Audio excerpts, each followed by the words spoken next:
on s'est mis d'accord pour commencer par une petite citation. Allez-y. De Ernest Hello, donc un écrivain catholique du 19e, sur la haine de l'erreur. Quiconque aime la vérité déteste l'erreur. Et cette détestation de l'erreur est la pierre de touche à laquelle se reconnaît l'amour de la vérité. Si vous n'aimez pas la vérité, vous pouvez dire que vous l'aimez, et même le faire croire. Mais soyez sûr qu'en ce cas, vous manquerez d'horreur pour ce qui est faux. Et à ce signe, on reconnaîtra que vous n'aimez pas la vérité. Voilà, là vous avez une autre variante qui est que soit on va rejeter le dogme de l'Immaculée Conception, ou à l'inverse, celui-ci est plus vicieux à mon sens, c'est-à-dire que celui-ci va faire de la très sainte Vierge Marie, il ne s'agit pas de renier qu'elle est ni sainte ni vierge, hein, il ne s'agit pas de ça, mais en aucun cas elle est co-rédemptrice. Le Christ a dit que pour aller au Père, on ne passait que par lui. Or, il y a un jeu aujourd'hui à faire monter un petit peu, comme de façon un peu floue, la très sainte Vierge Marie au même rang que le Christ. Voilà. Mais en aucun cas, elle est co-rédemptrice.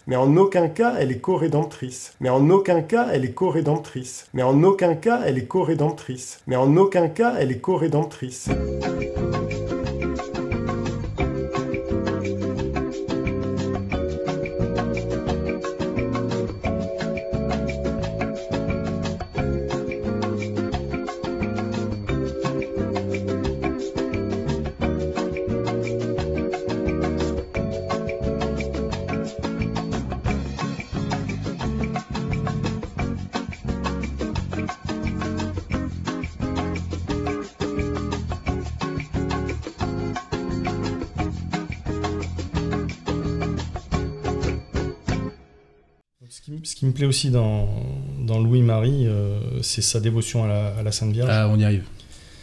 Donc, et l'importance qu'il dit il explique que Marie, plus on va aller vers la fin des temps, plus son rôle va être important dans le combat. Et dans son traité de la vraie dévotion à la Sainte Vierge, il en parle beaucoup. Et il explique que toutes les grâces passent par Marie, et que si elle a été moins aimée et moins connue avant, c'est parce que les âmes n'étaient pas prêtes, et qu'il ne fallait pas éclipser notre Seigneur Jésus-Christ, mais que plus on allait arriver vers la fin des temps, et plus les âmes seraient prêtes à comprendre les mystères de Marie. Et d'ailleurs, on le voit, hein, les derniers papes ont écrit des dogmes mariaux, l'Immaculée Conception, l'Assomption. Tout à fait. Et Saint Louis-Marie Grignon de Montfort était pressenti pour être le docteur de l'Église sur Marie, médiatrice universelle. Donc Marie co-rédemptrice, on y arrive. Donc comme l'entité qui a pris la place de l'Église catholique a passé à la trappe les exorcismes, donc les exorcismes dans le baptême, les exorcismes à la fin de la messe, du coup ils ont passé à la trappe toute l'action des anges aussi, puisqu'il n'y a pas de démons, donc il n'y a pas d'anges, donc ça à la trappe, donc les exorcismes à la trappe, les sacrements à la trappe, les enseignements patristiques sont passés à la trappe aussi, avec Vatican II, donc Vatican II qui ne veut plus comme source de l'interprétation de la révélation divine les enseignements patristiques, donc avec Nostra Aetate, on ne veut plus en entendre parler, puisque ça nuit à tout ce qui est œcuménisme interreligieux, et aussi à la construction du noachisme, ça c'est un autre point. Après, on a Marie médiatrice de toute grâce. Maintenant, c'est ça qu'ils veulent dégager, quoi. Parce que c'est fou, parce qu'il y a quand même, chez les conciliaires, une grande ferveur envers la Sainte Vierge. Ça, on ne peut pas le nier. Beaucoup de conciliaires aiment beaucoup la Sainte Vierge, mais ils veulent la garder aujourd'hui à sa place. À sa place, voilà. Sa place, c'est la mère du Sauveur. Elle n'a jamais demandé à être soit co-rédemptrice, soit médiatrice de toute grâce. Ça, il faut qu'on l'oublie, il faut qu'on arrête de lui donner ses couronnes. On en discutait tout à l'heure avec le frère Arnaud dans la voiture. Et donc, à ce titre-là, le doctorat de Saint Louis-Marie ne rentrait plus du tout dans le cadre, donc c'est pour ça qu'il a dégagé. Et aujourd'hui, on entend Bergoglio dire non, on doit plus parler de ça. Au Mexique en 2019 notamment, mais je crois qu'il a Il l'a dit plusieurs fois. je crois que c'est un récidiviste. Oui, c'est un récidiviste et c'est un coutumier du fait de blasphémer la Sainte Vierge. Une autre fois, il avait dit qu'elle ne savait pas que son fils allait être sacrifié. Oui, il a qualifié il a comparé à un migrant aussi, je crois. Enfin, il n'arrête pas de toute façon. Mais Vigano a une bonne formule là-dessus. Il dit que Bergoglio souffre d'intolérance mariale. Voilà, je trouve que la formule est pas mal. La formule est bonne. Et donc, c'est pour notre temps de science. Et lui, il profite du jour où la soi-disant messe de Notre-Dame de Guadalupe pour dire ça pendant la messe à l'homélie, de dire que lorsqu'on vient avec des histoires selon lesquelles il faudrait la déclarer ceci ou faire cet autre dogme ou cela, ne nous perdons pas dans ces bêtises, ces sottises. En espagnol, donc, pour être sûr que c'est vraiment ce qu'il a dit, no nos perdamos en tonteras. Ça veut vraiment dire, ne nous perdons pas dans ces sottises. Donc il parle des titres de gloire qu'on donne à la Sainte Vierge comme des sottises, des choses qu'on perd notre temps à faire ça.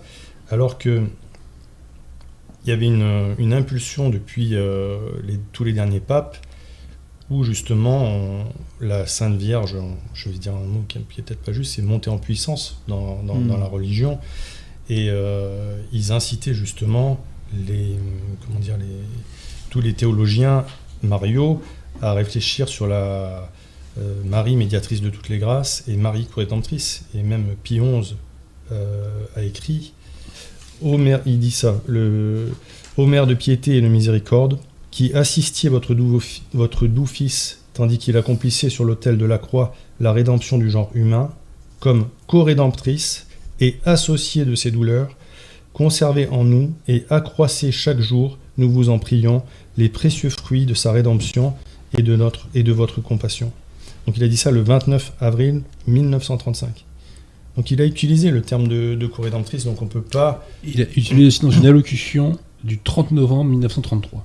Ah oui, exact. Dans l'allocution aux pèlerins de Vicenza, il affirmait clairement « Le Rédempteur se devait, par la force des choses, d'associer sa mère à son œuvre. C'est pourquoi nous l'invoquons sous le titre de co-rédemptrice. » Donc en fait, Bergoglio est en train de dire que Pie XI a dit des sottises, en fait. Voilà, des sottises, des tonnes de terrasse. Traduction. Hein, alors qu'il y a toutes... après, je ne vais pas reprendre toutes les citations. Non, mais on peut en prendre quelques-unes, mon cher Cyril. C'est quand même intéressant, je trouve. Pie IX, Léon XIII, ils ont tous mis sur la voie de Marie, au moins médiatrice de toutes les grâces, et aussi Marie co-rédemptrice. Parce qu'ils disent qu'elle est associée à la réparation du genre humain. C'est la formule qu'on trouve souvent. Associée à lui dans l'œuvre du salut du genre humain, nous dit Léon XIII dans Supremi Apostolatus Officio. Dans Ubi Primum, Léon XIII nous dit donc, que la Sainte Vierge est associée à la réparation du genre humain.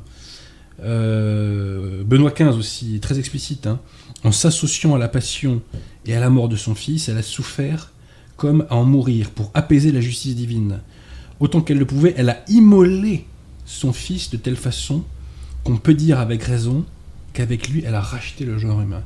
Et semble-t-il, alors je ne l'ai pas lu, mais semble-t-il, il y a un décret du Saint-Office du 26 juin 1913 dans lequel on parle de Marie co-rédemptrice. Donc, il y a un enseignement de l'Église qui déjà enseigne ça. Et moi, je vous remercie, mon cher Cyril, d'avoir parlé de ça dans votre bouquin, parce que je ne savais pas qu'en termes express, l'Église avait dit Marie co-rédemptrice. Je ne le savais pas. Donc, je vous remercie vraiment, mon cher Cyril. Ça, c'est vraiment un combat important à mener. Et alors, si vous me permettez aussi, à Vatican II, dans les schémas initiaux préparatoires qui seront dégagés plus tard, et même dans ceux après, il y avait prévu donc Marie médiatrice de toute grâce. Oui. Et c'est l'abbé Ratzinger, Karl Rahner et le cardinal Frings qui ont torpillé le truc pour le schéma qui prévoyait donc de proclamer Marie médiatrice de toute grâce pour ne pas offenser les protestants. C'est ça, parce que c'est un frein à l'œcuménisme interreligieux. Et Yves Congar, dans son journal, est très méprisant. Il parle des mariologues, voyez. Et donc, des décennies avant que Bergoglio ne qualifie donc Pie XI de débiteur de sottises, eh bien, Ratzinger avait comploté, il n'y a pas d'autre mot, pour ce même combat-là, c'est-à-dire ne surtout pas faire de Marie... Est-ce que c'est l'œcuménisme qui prime ? Et à côté de cette croix, bien, nous trouvons la très sainte Vierge Marie.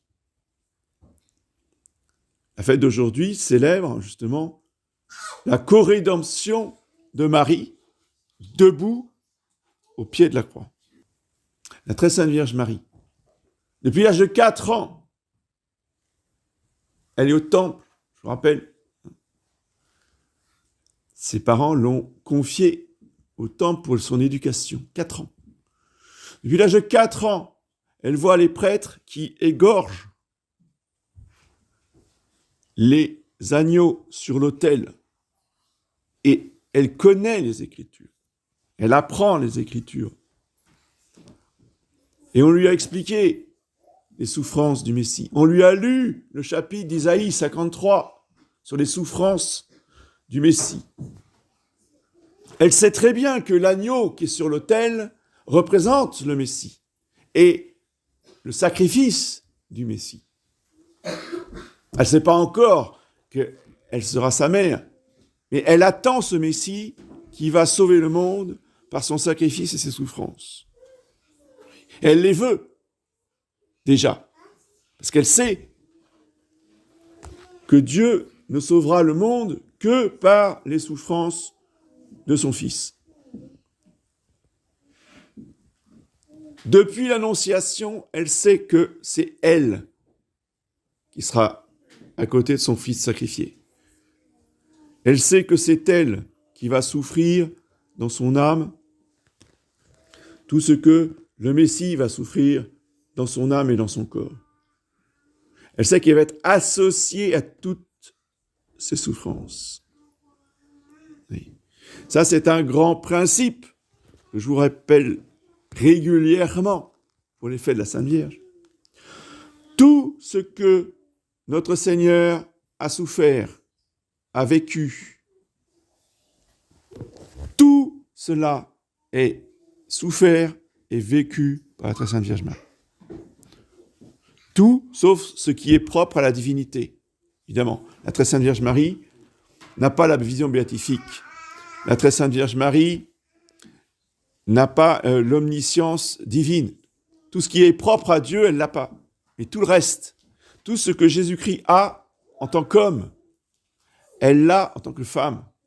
Oui. C'est ça le principe. Ceci étant posé, vous comprenez que lorsque le soldat Longin vient avec sa lance pour transpercer le cœur de Jésus, il est mort. Mais elle est vivante. Donc en fait, ce qui se passe physiquement dans le corps de Jésus, qui ne sent plus rien, parce qu'il est mort, va se passer physiquement dans le cœur de Marie, et elle est vivante. Donc toute la douleur du coup va être portée par Marie. Oui. Mais les deux cœurs sont transpercés. Et les deux cœurs n'en font qu'un. Oui. Le Saint-Esprit a uni, depuis le jour de l'Annonciation, le cœur de Jésus et le cœur de Marie. Et ne croyez pas que c'est juste une douleur spirituelle.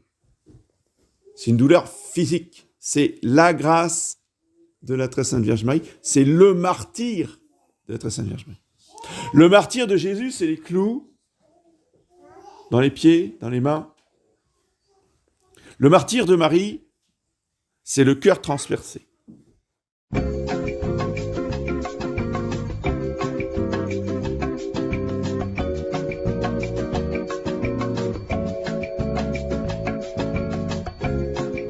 C'est-à-dire que vous dites que c'est la on ne thèse peut pas de être la catholique. catholique qui repose sur la foi Non, mais catholique. vous dites qu'on ne peut pas être catholique sans être soumis au pape.